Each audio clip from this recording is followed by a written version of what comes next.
নমস্কার বন্ধুরা, রূপালী মিনি ব্লগে আপনাদের স্বাগত জানাই।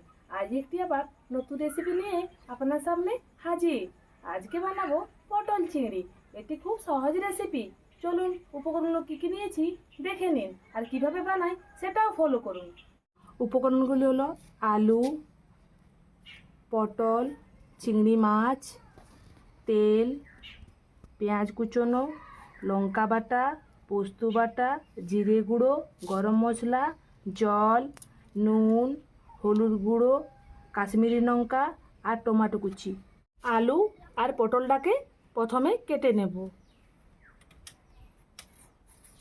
এইভাবে খোসা ছাড়িয়ে ছোট ছোট আকার করে কেটে নিতে হবে।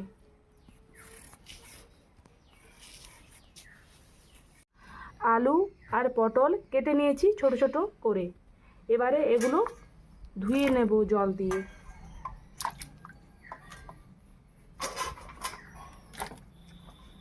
আগের থেকে জল নিয়ে নিয়েছিলাম,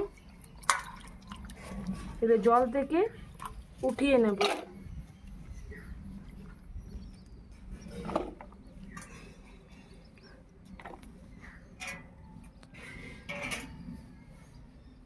জল থেকে উঠিয়ে নিয়েছি। গ্যাস অন করে নিয়েছি, কড়াই বসিয়ে দিয়েছি। এই কড়াইয়ের মধ্যে দিয়ে দিব সরষের তেল কিছুটা পরিমাণ। এবারে দিয়ে দিব চিংড়ি মাছটা ধুয়ে রেখেছি আগের থেকে।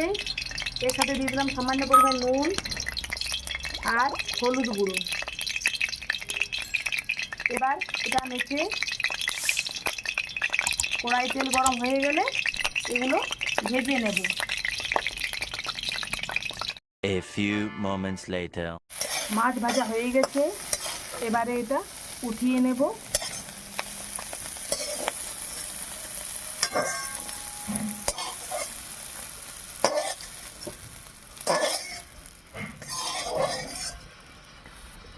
এবারে আবার তেল দিয়ে দেবো কড়াইয়ে।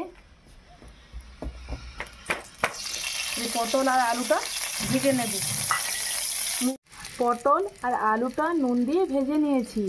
এবারে কড়াই বসিয়ে দিয়েছি। কড়াইয়ের মধ্যে দিয়ে দেব তেল দিয়ে দিয়েছি, পেঁয়াজ কুচোনো।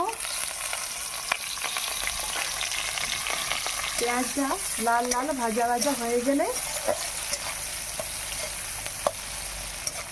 আরও বাকি মশলাগুলো দিয়ে দেব। পেঁয়াজ ভাজা ভাজা হয়ে গেছে, এর মধ্যে দিয়ে দেবো টমেটো কুচি আর একটা মিশ্রণ তৈরি করে নেবো সব মশলা দিয়ে। গরম মশলা দিয়ে, কাশ্মীরি মির্চা দিয়ে, হলুদ গুঁড়ো দিয়ে, জিরে গুঁড়ো আর কাঁচা লঙ্কা বাটা আর সামান্য পরিমাণে নুন দিয়ে একটা মিশ্রণ তৈরি করে নেব। এই মিশ্রণটা এর সাথে দিয়ে একটা পেস্ট তৈরি করব।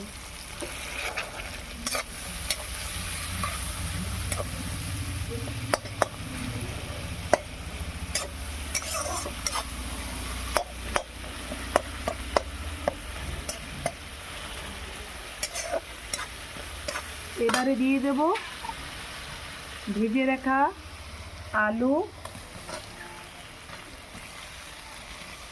আর পটল, সব এতে দিয়ে দিলাম। একটু নেড়ে চেড়ে নেব কিছুক্ষণের জন্য। A few moments later. কিছুক্ষণের জন্য নেড়ে চেড়ে নিয়েছি। এবারে দিয়ে দেবো ভেজে রাখা চিংড়ি মাছ।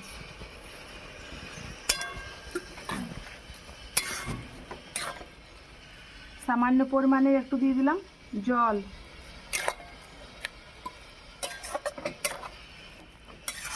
আবার কিছুক্ষণ নেড়ে চেড়ে নেব। A few moments later. আলু পটল এবং চিংড়ি মাছ সব কিছু ভালোভাবে সেদ্ধ হয়ে গেছে। এবারে দিয়ে দেব বেটে রাখা পোস্ত। একটু নেড়ে চেড়ে নিলেই হয়ে যাবে পটলের চিংড়ি তৈরি। আমার তো পটলের চিংড়ি করা তৈরি। আর আপনারা একদিন বাড়িতে বানিয়ে খেয়ে দেখুন, কেমন লাগলো না লাগলো কমেন্ট বক্সে গিয়ে অবশ্যই জানান। আর যদি ভালো লাগে আমার চ্যানেলটি লাইক, কমেন্ট, শেয়ার এবং সাবস্ক্রাইব করে দিন।